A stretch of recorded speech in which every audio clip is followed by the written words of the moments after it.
The leaves are falling. The weather's turning. You know what that means? It's NFL trade season. A big trade went down in the NFL. What moves might the 49ers be looking at here as we approach the NFL trade deadline? Another kicker in town for the San Francisco 49ers. Third kicker in 3 weeks, potentially. And it's Kansas City Chiefs week. All that and more come up on today's Locked On 49ers.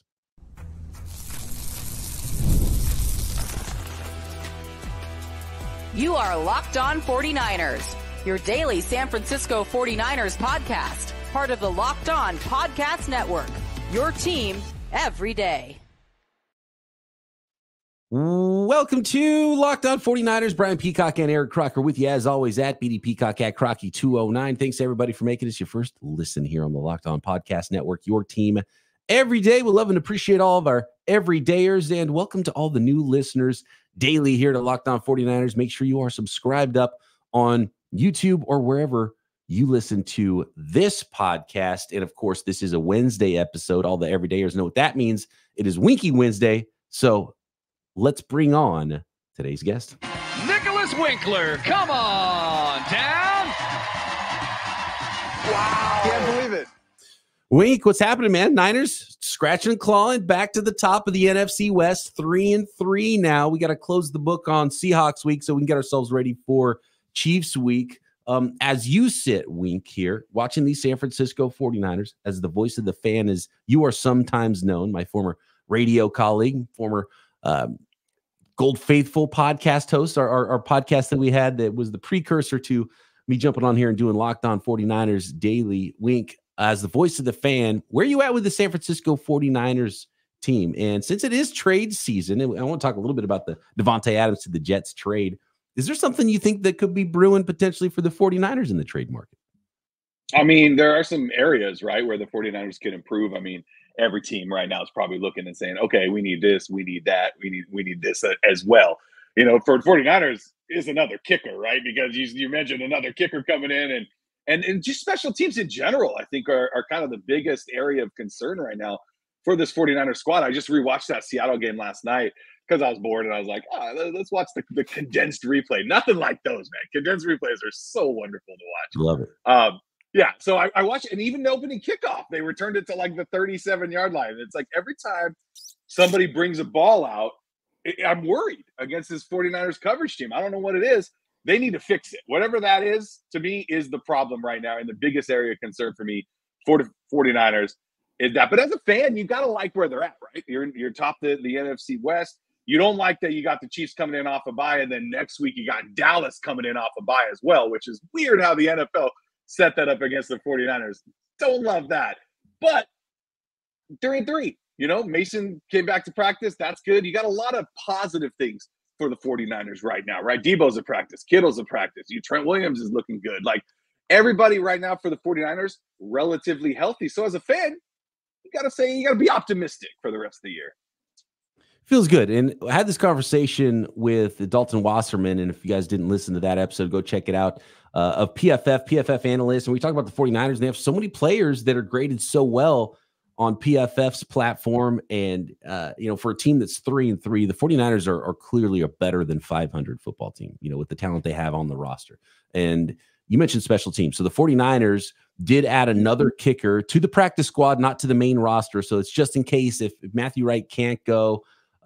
Anders Carlson, who, by the way, missed a field goal against the 49ers for the Packers in January last year.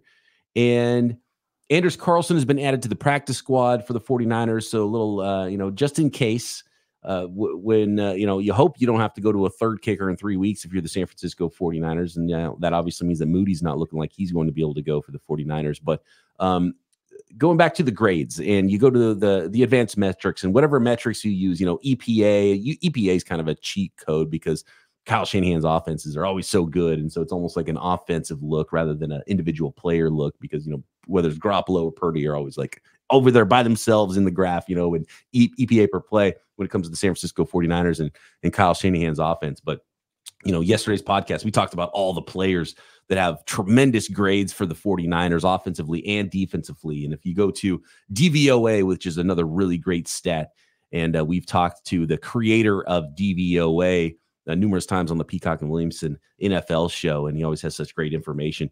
And the 49ers in overall DVOA are a top 5 team in the NFL. They're top 5 in both offense and defense, but special teams, number 31 out of 32. So clearly, that's the place the 49ers could really stand to gain some ground on the rest of the league, Croc. And I know we've talked about special teams, and we focus so much on offense and defense, but you can't forget about the third phase. You can't. And I think everybody always focuses on the offensive coordinator, the defensive coordinator. What about the special teams coordinator? I think he's just as important. And as we've seen so far in these games, I mean, that can kind of sway the way or bring a team back. I mean, the Seahawks were down and out against the 49ers. And then all of a sudden they get the big kickoff return and it breathes life. And all of a sudden the Century Link field, the crowd is roaring. They're excited. They're back. They're off of their seats. So 49ers definitely have to figure out something with their special teams unit. Their special teams coordinator is going to have to come up with a more creative game plan, or just kick the ball out the back of the end zone. Yes. I'm on board with that. Kick the ball out of the back of the end zone every single time. But it's been punt return too. I mean, that hurt the 49ers against the Rams. So, I mean, do you just tell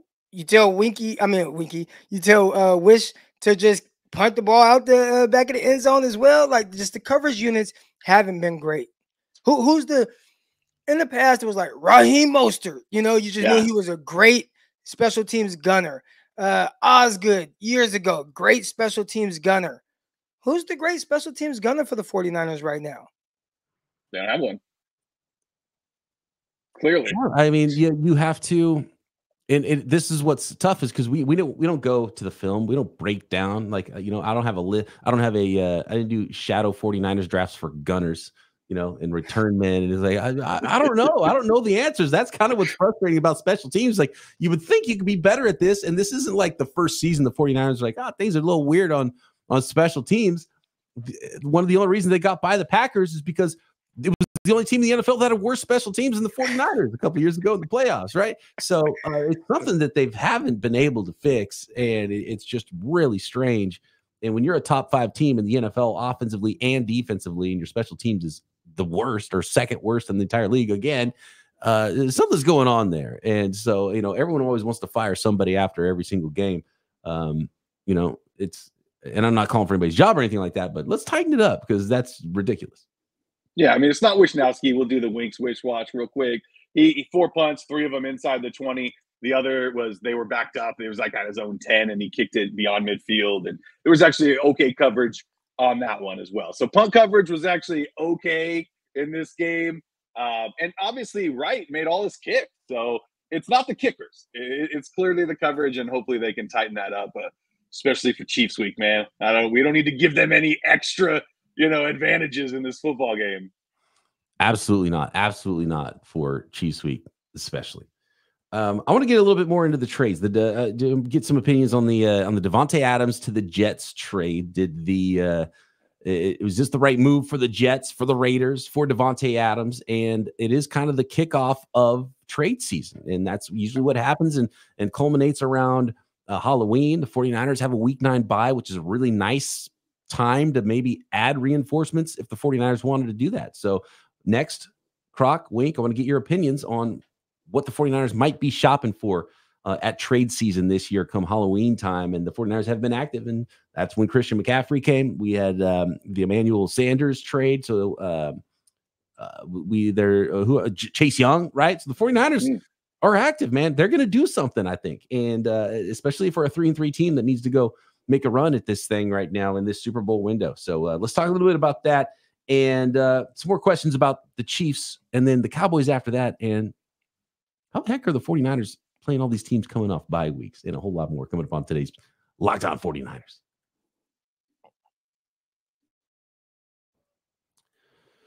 Today's episode of Locked On 49ers brought to you by LinkedIn Jobs. When you're hiring for your small business, you want to find quality professionals that are right for the role. That's why you have to check out LinkedIn Jobs.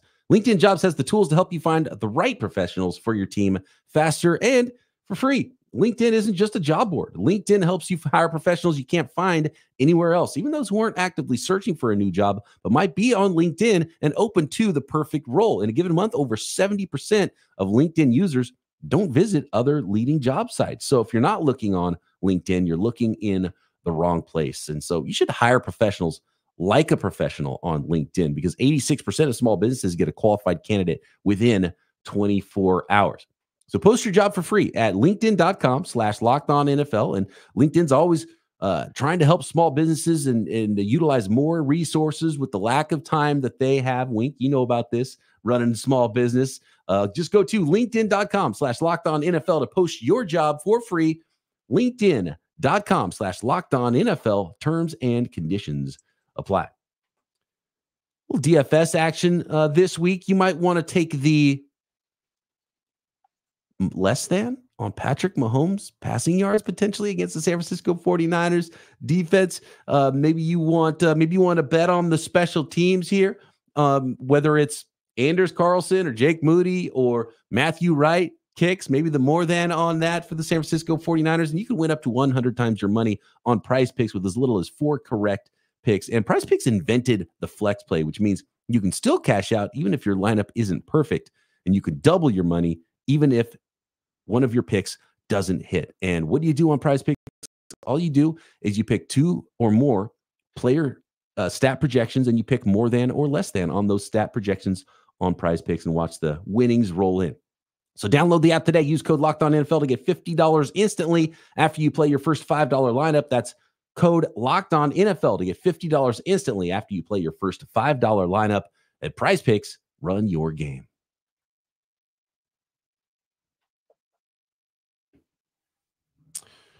Croc, we'll go to you first. What are you shopping for? Put your GM hat on. Put your John Lynch hat on. What are you shopping for over the course of the next few weeks if you're the San Francisco 49ers? And is there potential for the 49ers to trade away something? You know, I think I'm shopping for special teams coordinators. Are any of those available on the market right now? Peacock said he won't call for anyone's jobs, but I just might have to with the way the 49ers special teams has played to this point. I will say this. I know another player that is off the market. I know we're going to talk about Davonte Adams, but a couple minutes ago, I got a little buzz on my watch, and then I look at my phone, and a trade just happened, and it was Amari Cooper to the Buffalo Bills. So 49ers still not active, but the Bills clearly needing some help at the receiver position. I actually thought it would be Davonte Adams, especially for what he went for, a conditional 3rd round pick that can go to a second. Like Buffalo, why wouldn't you give that up? But if I am the 49ers and I want to get active like some of these other teams are looking to get better, how do you not make a phone call to the Jets and say, you know what, you guys just traded some capital away for Davonte Adams. What do you guys want for Haason Reddick? I think at this point, as far as the edge rusher position goes, 49ers, they got to be desperate just to get some kind of production, even if it's just for the rest of this year. Now, clearly, Haason Reddick has not played for the New York Jets. The reason why he hasn't played, he hasn't been happy with his contract. That contract goes back to his Philadelphia days where he wanted a new contract. Jets were like, oh, we'll trade you. We'll trade for you. They traded for him. They still didn't give him a new contract. So he's like, well, I'm going to hold out from you guys as well. Maybe the 49ers could do something to where it makes it worth it for him. Maybe recoup some of his losses this year and give him a little bit more money for the rest of the year. I'm not a capologist or anything like that, but if there's a way you can make it work to where you get a really good football player to at the very least help you for the rest of this season, the 49ers need to make that move. A lot of boo-hoos last year, a lot of crying, a lot of what if, a lot of this, a lot of that. They get a chance to come back in here, line that up and prove it again. He could have a chance to line that up for the team that did come in there and line it up and took care of business against his old team, the Philadelphia Eagles there. I mean, Haason Reddick would be a nice addition, and it sounds like his new agent, because he got dropped by his agency. He's got a new agent now, the famous Drew Rosenhaus, and they've been cleared to go find a trade. So that's what's happening right now. So Haason Reddick could absolutely be on the move. And thanks for breaking the news, Croc. I hadn't seen that yet. Yeah. As of this recording. Wow. Can't believe it. I just had no idea. I thought that Davonte. So our podcast this morning, on Tuesday morning, for Peacock and Williamson was called Davonte Adams was traded to the wrong team. So I thought he should have been traded to the other team on Monday Night Football, the Buffalo Bills. So the Buffalo Bills were in on that. And since they didn't land Davonte Adams, going to get Amari Cooper. I love that for Josh Allen and the Buffalo Bills, who have a 2-game lead. The Raiders, guys, the Raiders and the Jets have the same record. Like what is doing by the Jets? That's the part, right? He supposed to go play with his buddy or what? You referenced the Emmanuel Sanders trade, right? And if the 49ers needed a trade right now, clearly they just feel like a much better team than the Jets. And a lot of it is predicated on where you are and what your goals are. I don't know if the Jets are a receiver away from really making a big push. When the 49ers traded for Emmanuel Sanders in 2019, they gave their regular guys. They gave Marquise Goodwin, Deebo Samuel, Kendrick Bourne, whoever else was there. They gave those guys a shot. Like, we're missing something, but we're 6-0, 7-0. Let's make a trade that's going to really change the trajectory of this offense because the defense is playing very well. We're winning a lot of games. Let's get even better. With the Jets, I don't know how much trading for a receiver improves this team right now. I feel like the receiver position, although, they're making a ton of money, is a little bit more of a luxury to have a really good receiver. But I don't know how much of a difference that makes when it comes to wins and losses. Now, if you're a Deebo Samuel and maybe you do so much with Deebo, it can really change your game plan. But when I look at the Jets trading for Davonte Adams, I think you guys can get a little bit better on defense and just create a little bit more continuity between the receivers that you have, which are, you have Garrett Wilson. He's a talented guy. Lazard he's playing well when given those opportunities. I have him on my fantasy team. He's putting up points. Like, Lazard is playing well. You got two tight ends with Ruckert and Conklin. Like, Breece Hall, you throw to him, and I mean, he went crazy last night. There are a lot of weapons. I don't think that a receiver is really going to put this team over the top. If I'm them, I try to get better on defense. And if I'm the 49ers, I also try to get better on defense. And that's why I said, hey, I go straight to Haason Reddick. And is he a cultural fit with the 49ers and the way they do things? I don't know. But right now, they need any good player they can get. And we saw it last year when it came to Randy Gregory. We saw it when it came to Chase Young. The 49ers definitely will go out and try to get a guy on that defense to help. And they need a little bit of help right now opposite Nick Bosa. Yeah, and I think also just on the D line too, losing Hargrave was big. That was a really big loss for the 49ers. So and Gross Matos.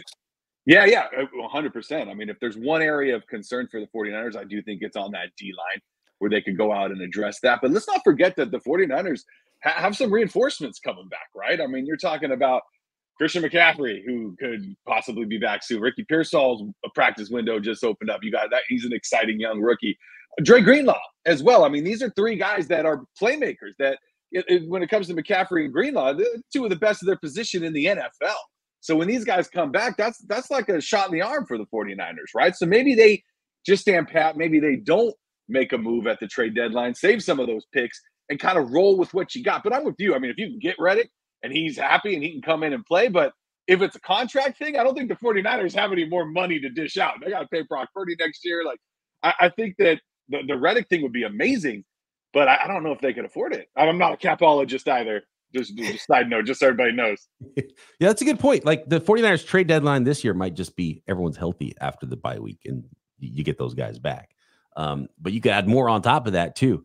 But as far as Reddick goes, it is a tough one because you're not gonna sign him to a long-term deal. But if where he's at with the holdout, and it's gotten to the point where he's not really going to get that deal right now. So you're trading for a rental player, kind of like Chase Young was last year. And then he gets paid more in the offseason, maybe even get a future comp pick back because of what he ends up, getting in free agency or something like that. And if he's okay with not getting a new deal along with the trade, then I think that would make a ton of sense for the 49ers. And they have enough cap space here. And I know they want to roll over a lot of cap space, which is why they created so much space. But maybe that changes and they're like, look, this is a more important thing for us to utilize some of this cap space and pay half a year of Haason Reddick's current salary, even if it's only for a rental, to try to get over the top and with this thing. And I think the 49ers defensive line from a pressure standpoint has lacked from some of the Niners' best defensive fronts recently. And I'd be all about adding a talented defensive lineman to the mix. By the way, and the Seattle Seahawks just did. In the last 24 hours, the Seattle Seahawks has kind of, gotten buried here because the Davonte Adams trade is bigger. But the Seahawks added Jaguars veteran defensive lineman Roy Robertson Harris for a 2026. So not even the next draft, the one after, a late round pick. So, there's deals like that to be made. And this is like a veteran, big bodied player that, look, you're talking about a late round pick in 2 years for that. So, the Niners can we're talking about big names and big moves. They can make some really minor deals too, just to maybe shore up their depth, especially on the defensive side of the ball with some of the injuries they've had. So, yeah, I think the 49ers are going to be in the mix for multiple positions. A lot of people are going to say offensive line. You're going to get Feliciano back as well. And so I think offensive line is probably not a place. And by the way, the Jets probably should have gotten an offensive lineman instead of Davonte Adams too. But offensive linemen seem to be pretty hard to come by in the NFL these days. So I don't think that's coming either. So, yeah, I think defense, just keep a strength and actually re-strengthen one of the strengths that you've had as an organization with that defensive line. I'm with you, Croc. I mean, that's the direction I'd go, and I'd absolutely call the Jets about Haason Reddick. Next, it's Chiefs week. It's tough. Talk Chiefs. Talk Chiefs. Cheeks is actually a great nickname for the Chiefs. I like that. It's Chiefs week, and then it's Cowboys week. Why we got two teams coming off buys back to back? What's that all about? Schedule makers got it against the San Francisco 49ers. Let's get into it next. The final segment of today's Winky Wednesday episode of Locked On 49ers brought to you by FanDuel, America's #1 sports book. And NFL fans right now can start with a big return on FanDuel and get $200 in bonus bets to play with, guaranteed, after placing your first $5 bet. And all you got to do to get involved is go to FanDuel.com or download the app. And by the way, when you are hanging out watching football, watch the Niners game next Sunday, and maybe in the middle of the game, you want to go check out the latest stats, view live play-by-play, and so much more. You can find all of it on the very same page where you place your bets at FanDuel.com, and maybe be informed on that page on future bets you want to make or in-game bets you want to make at FanDuel.com. There is no shortage of ways to bet on sports, not only NFL football, but college football, playoff baseball, NBA and NHL getting going as well, motorsports, combat sports. You can find all of it at FanDuel, and you'll get started right now for new customers. $200 in bonus bets guaranteed when you place your first $5 bet. Just go to FanDuel.com or download the app and get America's #1 sports book. That's FanDuel.com. So you brought this up, Wink, and one of our listeners, Chris, hit me up, and he's like, guys, can you please talk about how the 49ers are facing the Chiefs in week 7 and then the Cowboys again in week 8? Both of those teams coming off buys. These 2 weeks are so important for the San Francisco 49ers. I'm looking at this guy as saying, okay, look, you need the NFC tiebreakers more than you need the AFC win. I think for the 49ers psyche and confidence, it's important to at some point prove that you can beat the Kansas City Chiefs. So that game's really important too, even if it's less important as far as playoff seeding goes. But the 49ers absolutely have to be at least 4-4 going into the week 9 bye. So they got to get one of those games. And 49ers fans out there that listen to this pod, they want both of those games being 5-3 going into that bye. And maybe, you will be a little bit less inclined to spend a whole bunch of picks on trading for a guy. If you feel a lot better about where your team is, going into week 9 than where we sit right now going into week 7. So, Wink, I'll go to you first because I know you wanted to talk about this. Chiefs and Cowboys, if there was any, Seahawks is the only other team where it's like, man, you don't want to be facing these teams getting all well rested and healthy coming off buys. Niners get hosed by the schedule makers, Wink? Oh, yeah, of course they did. But you got to take what they give you, right? You got to roll with it. What I'm most surprised about coming into this weekend is how this Chiefs-Niner game isn't in primetime.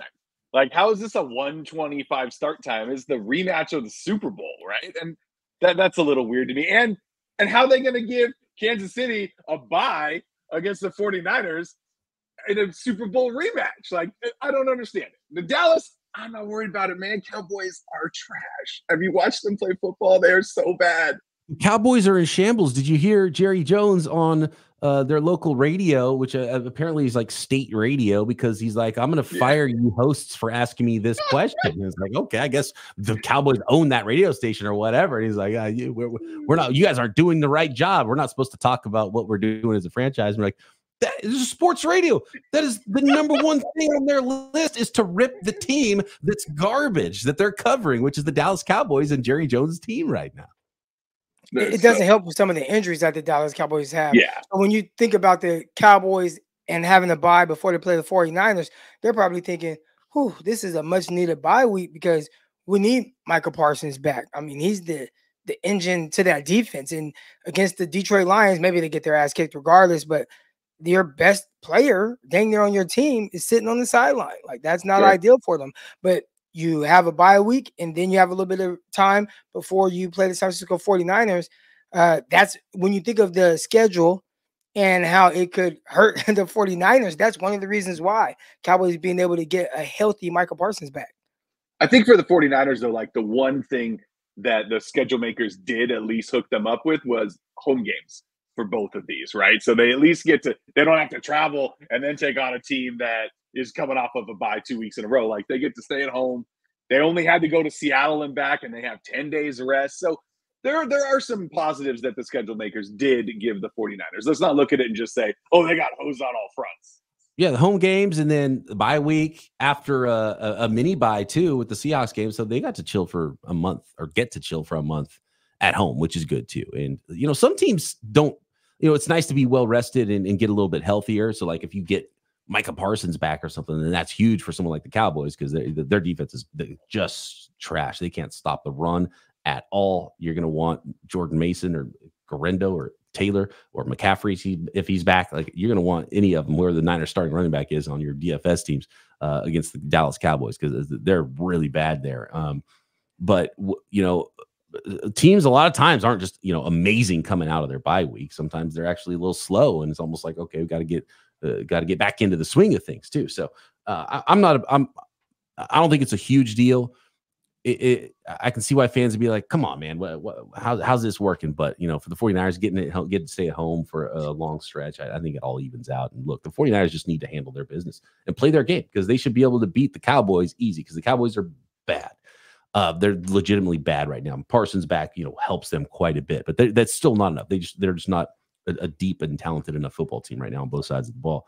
But the Chiefs, they just have to prove that they can beat that team. And Croc and I have talked about this. Like, the Chiefs are in our heads. The Chiefs are in the 49ers players' heads. They have to be. The Chiefs have to be in. Andy Reid has to be in, especially probably Steve Spagnuolo, has to be in Kyle Shanahan's head. It's clearly in the 49ers fans' heads, because when we were going live earlier this week for the Monday episode, there was already fans that were defeated. Like, well, we're going to lose that one to the Kansas City Chiefs. You don't ever feel like that as a fan of the 49ers recently.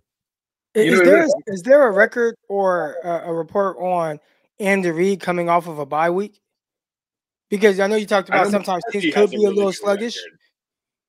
Mike McCarthy has a really good record coming out of byes for the Cowboys. I know that. But Reid, I'm not sure. That's a good question. But yeah, you just look at it like, okay, what advantages do they have? And it's like, well, you have an extra week to prepare. Like, while the 49ers were getting ready to play for the Seahawks on a short week, the Kansas City Chiefs are like, yeah, well, we're kind of chilling. I will say this, though. 49ers kind of had a mini bye week. So it's not like, 49ers played Sunday on the road, had to travel back home, then get ready for a home game against the Kansas City Chiefs. It's like, man, you played Thursday, travel, kind of, already starting your preparation. So I don't know how much more of an advantage the Kansas City Chiefs have when it comes to that.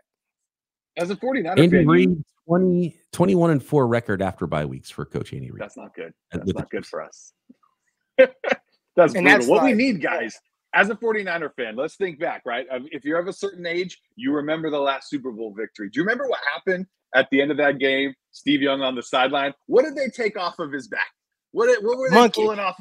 Yeah, that's kind of what the Chiefs are right now, right? We need that moment. We need that. Even if it's a regular season game, like, you got to take care of this team and know that you can slay the dragon, right? That you can actually beat this football team, because right now, they are huge. They're like a gorilla on the 49ers' back. So get this win, get that monkey off the back, and feel a lot better going forward.